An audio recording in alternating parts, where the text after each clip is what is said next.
Hey, what's good, big dog owners? Today I want to be talking about what to do if your dogs ever get into a dog fight with each other. And what do I mean by that? I mean your own dogs that you own. You may own 2 or 3 dogs, and all of a sudden, out of the blue random, all of a sudden a dog fight just occurs. And I'm gonna tell y'all guys what to do, how I've dealt with that in my own yard, and other situations similar to that with your dog or a friend's dog. Let's say you and your friend are doing a meetup, y'all take your dogs for a walk, all of a sudden, bam, a dog fight starts, and you don't even know what caused it. So I'm gonna tell y'all guys what to do and show y'all guys what to do in this video. Alright guys, for number 1, we got remove dog toys.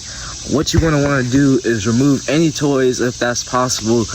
If you're expecting dogs, or if you have dogs of your own, remove all the toys. Only allow the dogs to play with toys as an award or an academic award for your dog because of good behavior or something to that effect. That's when you allow your dog to play with toys. Don't just leave toys on the ground or on the floor or outside on the grass, and when you come outside, all of a sudden the dog sees the toy, and that dog all of a sudden wants to play with it, and then once that dog in his mind thinks that this toy is valuable, now all of a sudden the other dog wants to connect with that dog and try to take the toy, and it's going to turn into a tug-of-war session, and then that tug-of-war session is going to turn into a dog fight.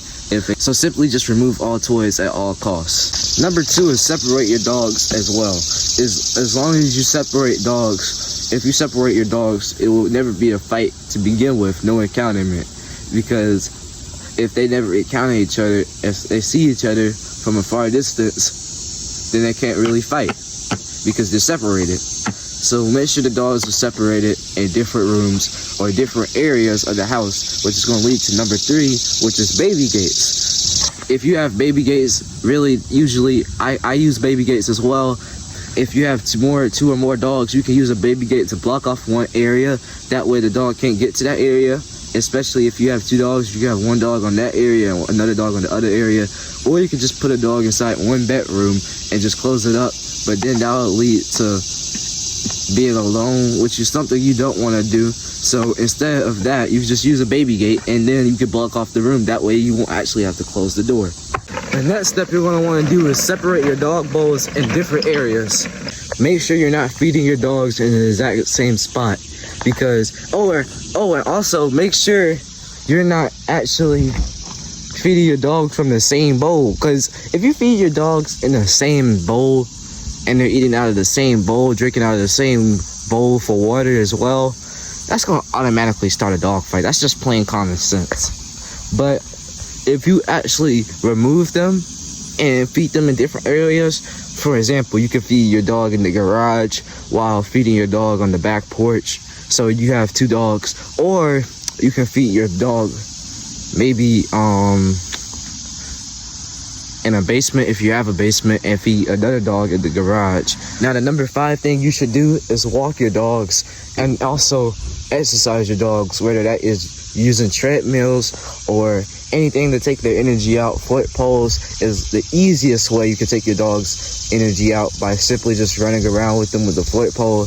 Make sure you get that foot pole action, spring pole action. You just get the spring pole, let them do the spring pole, foot pole, treadmill, walk.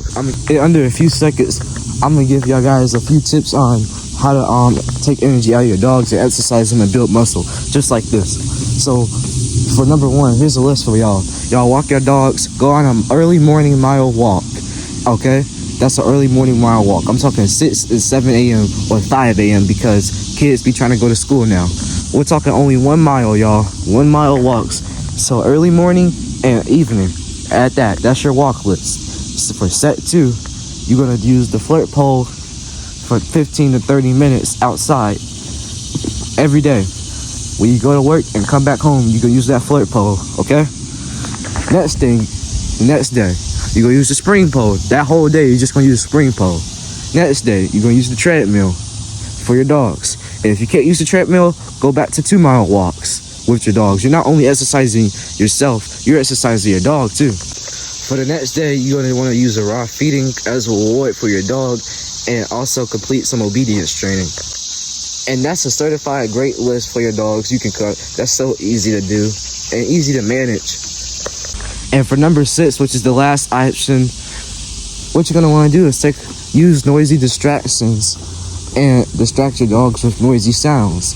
If it's too much going on, you just gotta play some loud music every now and then for your dogs, and some relaxing, calming music to get them unhyped because they can't hear what's going on. Really, just play the TV. If you have surround sound, use surround sound on your TV and turn it up. If you don't have surround sound, just turn your TV up near like maybe 45, 50, and make sure everything is working properly. Just use noisy distractions. Make sure they can't hear outside, because sometimes people's dogs be going loose. Put on Caesar Milan, best dog trainer, right? Watch him. That's who I watch. And yeah, simple as that. But alright guys, that's gonna do it for this video. I hope y'all guys enjoyed this banger. I'll catch y'all in the next one. I am out.